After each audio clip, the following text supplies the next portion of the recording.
Did और have के बीच क्या अंतर है, आज के इस वीडियो में जानेंगे। डिड से कंप्लीटेड एक्शन बताते हैं, हैव से कंप्लीटेड एक्शन बताते हैं। तो फिर जब दोनों से कंप्लीटेड एक्शन बताते हैं तो फिर अंतर क्या है।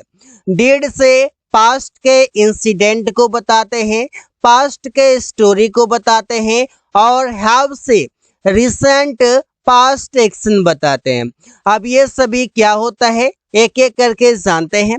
Use of did versus have past indefinite का स्ट्रक्चर है और प्रेजेंट परफेक्ट का स्ट्रक्चर है। यहाँ पर आपने डिड का प्रयोग देखा और यहाँ पर हैव का प्रयोग। तो फिर सेंटेंसेस कैसे बनते हैं ये आगे देखते हैं। इसे पास्ट इंडेफिनिट का सेंटेंस है। आई एट फूड, मैंने खाना खाया, यहाँ पर पास्ट इंसिडेंट हुआ।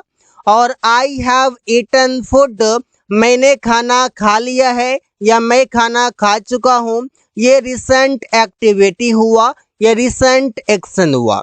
मतलब ये कि पास्ट का ऐसी कोई घटना हुआ, जैसे मैं बाजार गया, वो यहाँ आया, उसने अंग्रेजी सीखा, आपने उससे बात किया, वो उससे मिला, ये पास्ट का इंसिडेंट है।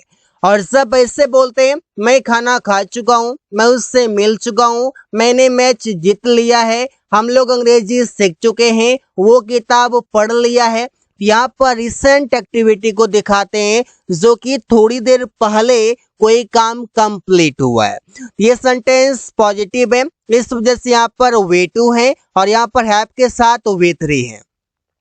इसी सेंटेंस को अगर नेगेटिव में बनाएंगे तो बन जाएगा I did not eat food. I did not eat food, मैंने खाना नहीं खाया। और इसका नेगेटिव हो जाएगा I have not eaten food. Have और ईटन के बीच में नोट लगा देंगे। तो यहाँ पर आप देख सकते हैं कि पहले वाले सेंटेंस में डिड प्रयोग हुआ, दूसरे में हैव प्रयोग हुआ, मीनिंग समझ चुके हैं। अब है पास्ट इंडेफिनिट के अगला स्ट्रक्चर, अगला सेंटेंस, जैसे आई रोट अ लेटर, मैंने एक पत्र लिखा। ये सेंटेंस पास्ट का इंसिडेंट है, पास्ट का इससे घटना बताता है। इसे वो मर गया, एक घटना घट गया, उसका एक्सीडेंट हो गया, पास्ट का सेंटेंस है। उसने एक पत्र लिखा, तुमने उससे बात किया, उसने मोबाइल खरीदा। तो ये सभी सेंटेंसेस पास्ट का इंसिडेंट है। और I have written a letter, मैं एक पत्र लिख चुका हूं। तो इससे बताते हैं कि थोड़ी देर पहले काम पूरा हुआ है, थोड़ी देर पहले काम पूरा हुआ है। इसे कहते हैं recent activity, recent completed action कहते हैं। जो सेंटेंस प्रेजेंट परफेक्ट टेंस में आता है और पास्ट का इंसिडेंट बताने के लिए पास्ट इंडेफिनिट टेंस प्रयोग करते हैं, जो सेंटेंस पॉजिटिव है यहाँ पर। अब देखते हैं अगला एग्जाम्पल, जैसे he spoke English on the stage, वो स्टेज पर अंग्रेजी बोला। पहला सेंटेंस है पास्ट का इंडेफिनिट का। और he has spoken English on the stage, वो स्टेज पर अंग्रेजी बोल चुका है या बोल लिया है। मतलब ये कि काम पूरा हो गया है, मतलब काम थोड़ी देर पहले हुआ है, मतलब रिसेंट एक्टिविटी है। और पहले वाले सेंटेंस में पास्ट का इंसिडेंट है, पास्ट का इंसिडेंट बताने के लिए पास्ट इंडेफिनिट टेंस, और रिसेंट एक्टिविटी बताने के लिए, रिसेंट कंप्लीटेड एक्शन बताने के लिए प्रेजेंट परफेक्ट टेंस, जिसका स्ट्रक्चर सब्जेक्ट हैज या हैव के साथ वे थ्री प्लस ऑब्जेक्ट होता है। और ये पास्ट का इंसिडेंट बताने के लिए सब्जेक्ट प्लस वी टू और ऑब्जेक्ट होता है।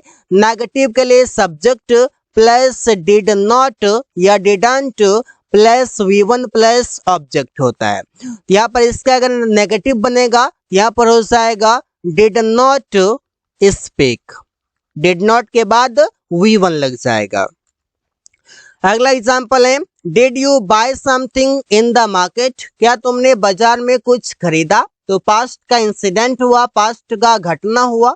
और have you bought something in the market, क्या तुमने बाजार में कुछ खरीदा है? यहाँ पर रिसेंट एक्टिविटी है, रिसेंट कंप्लीटेड एक्शन है। आई होप कि आप समझ पा रहे हैं कि डिड का प्रयोग कब करते हैं और हैव का प्रयोग कब करते हैं। आप देखिए डिड वर्सेस हैव का पास्ट इंडेफिनिट में ही सॉ द ताजमहल, उसने ताजमहल देखा, और he has seen the Taj Mahal, उसने ताजमहल देख लिया है। ये रिसेंट कंप्लीटेड एक्शन हो गया और ये पास्ट इंसिडेंट हो गया। जहां पर वी टू लगाते हैं पास्ट इंसिडेंट के लिए और हैज और हैव के साथ वी थ्री लगाते हैं रिसेंट कंप्लीटेड एक्शन जानने के लिए। तो so guys, thanks for watching, that's all for today.